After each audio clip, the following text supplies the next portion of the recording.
Real মাদ্রিদের হলো কি? বার্সেলোনা যখন লা লিগা শিরোপাটা জিতেছে তখন খুব স্বাভাবিকভাবে বার্সেলোনার পত্রিকাগুলো বা বার্সেলোনা ছাড়াও নিউট্রাল পত্রিকাগুলো স্পেনের তারা বার্সেলোনার প্রশংসা করেছে।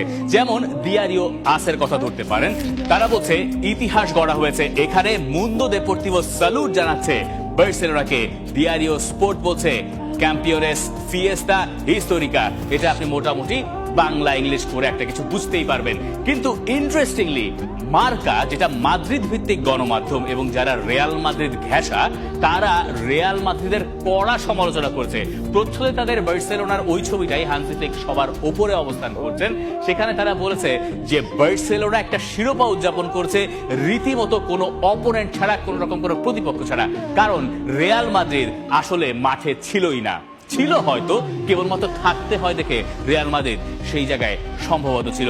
এই ছাড়া রিয়াল মাদ্রিদকে আপনি পুরো ম্যাচ জুড়ে খুঁজেই পান নাই। এবং ইন্টারেস্টিংলি এই মার্কাই রিয়াল মাদ্রিদের সবচেয়ে বড় সমালোচক হিসেবে আজকে দেখা দিয়েছে। তারা ইন্টারেস্টিং কিছু ফ্যাক্ট তুলে ধরেছে।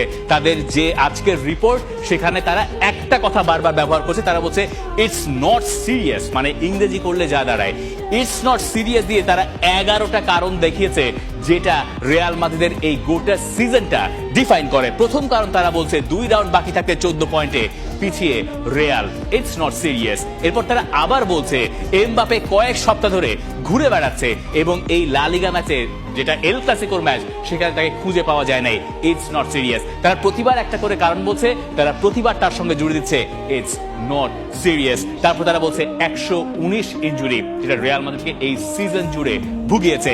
তারা বলছে ভিনিসিয়াস 2 মাসে একটা প্রজেক্ট ছুঁড়ে ফেলেছে কারণ কোচকে তার পছন্দ না। তারপর তারা আবার বলেছে ইটস নট সিরিয়াস। তারপর তারা বলছে ক্লাব আবার এটা মেনেও নিয়েছে। মানে অদ্ভুত ব্যাপার হচ্ছে, ভিনিসিয়াস হয়তো প্রজেক্টটা ছুঁড়ে ফেলেছেন, কিন্তু ক্লাব আবার সেটা মেনে নেয় কি করে?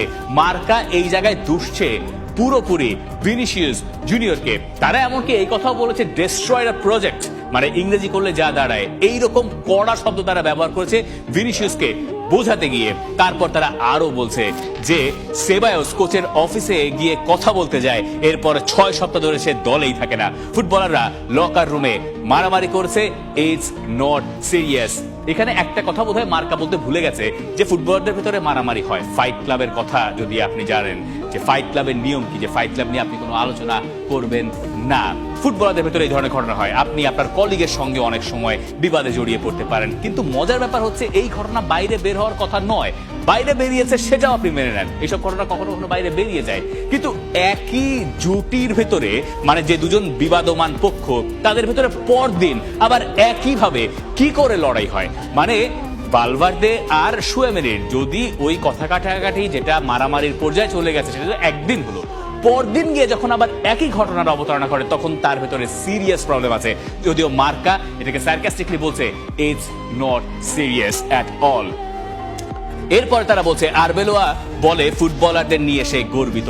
এই কথা বারবার আলভারো আরবেলোয়া বলে গেছেন যে তিনি ফুটবলারদেরকে নিয়ে গর্বিত। ম্যাচ হারের পরেও তিনি বলেছেন এটা মার্কা পছন্দ করছে না। তারা বলছে রিয়াল মাদ্রিদ শুধু চ্যাম্পিয়ন্স লিগের উপর নির্ভর করে প্রতিবার, তারা লা লিগাটাকে সিরিয়াসলি নেয় না। ওই 10 বছরের ফিরিস্তি, সেখানেও তার প্রমাণ আছে।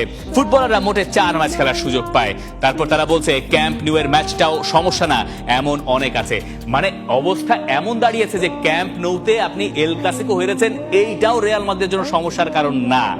কারণ এইটা হচ্ছে বার্সেলোনা যারা চ্যাম্পিয়ন, তাদের সঙ্গে হেরেছেন। কিন্তু সমস্যা তো আসলে আগে আপনি ঘটিয়ে এসেছেন, যার ধারাবাহিকতায় আপনি বার্সার কাছে হেরেছেন। রিয়াল মাদ্রিদের খুব দ্রুতই একটা সমাধান খুঁজতে হবে। তাদের নতুন কোচের প্রয়োজন।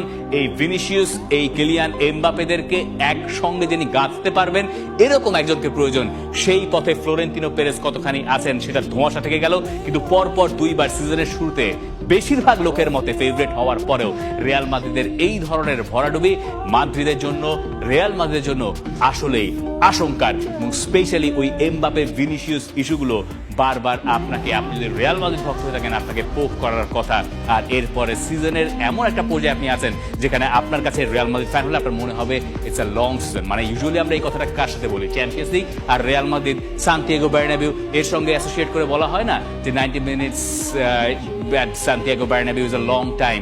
কিন্তু এখন এমন দাঁড়িয়েছে যে রিয়াল মাদ্রিদের জন্য এই সিজনটাই হয়ে গেছে অনেক লম্বা, যেন শেষ করলেই তারা বাঁচে।